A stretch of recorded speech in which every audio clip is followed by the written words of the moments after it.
I work with a logistic firm called Peck Merchants. Apparently, I'm starting up an NGO called Out for Sale. Deals in fighting or helping the survivors of human trafficking.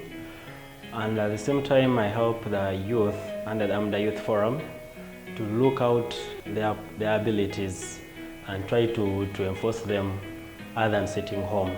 I started up the mentorship with the YAWI, Youth at Work Initiative.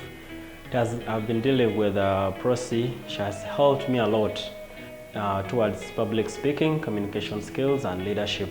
I've been trying to talk to my youth about the same project, but there are very many challenges that are being faced other than just sitting home and trying to look out for something to do.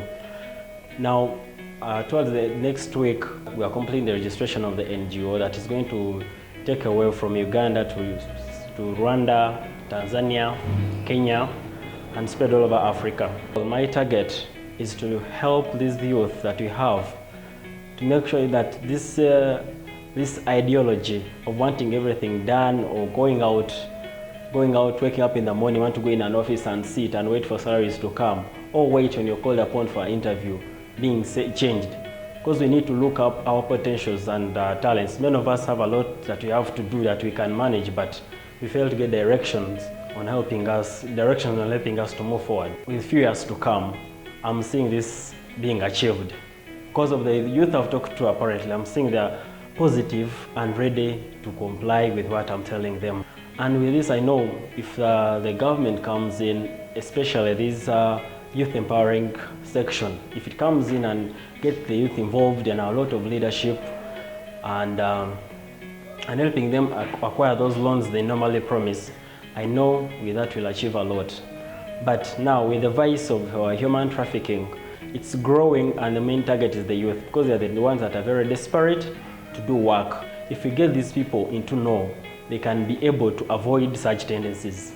With these promises of jobs, going abroad and going anywhere else to go and do a job, you look at the money they promise, it looks so good. But normally you go on a date, you borrow money to go and to get a passport, to do whatever, to process a visa. And then you'll be told you're losing out on assets and it ends up as a loan. So with that, at the end result, you may go with the target of achieving, but end up in denial and suffering. So with this kind of advice, we need to help people, talk to them, understand, know what to do for the future. Otherwise, the youth will be having a very big problem because there are so many in the world. Our youth need such platforms like Youth at Work Initiative that has done, any such platforms to realize their potential, realize what they can do and they can manage. Malenga wa kubadiliza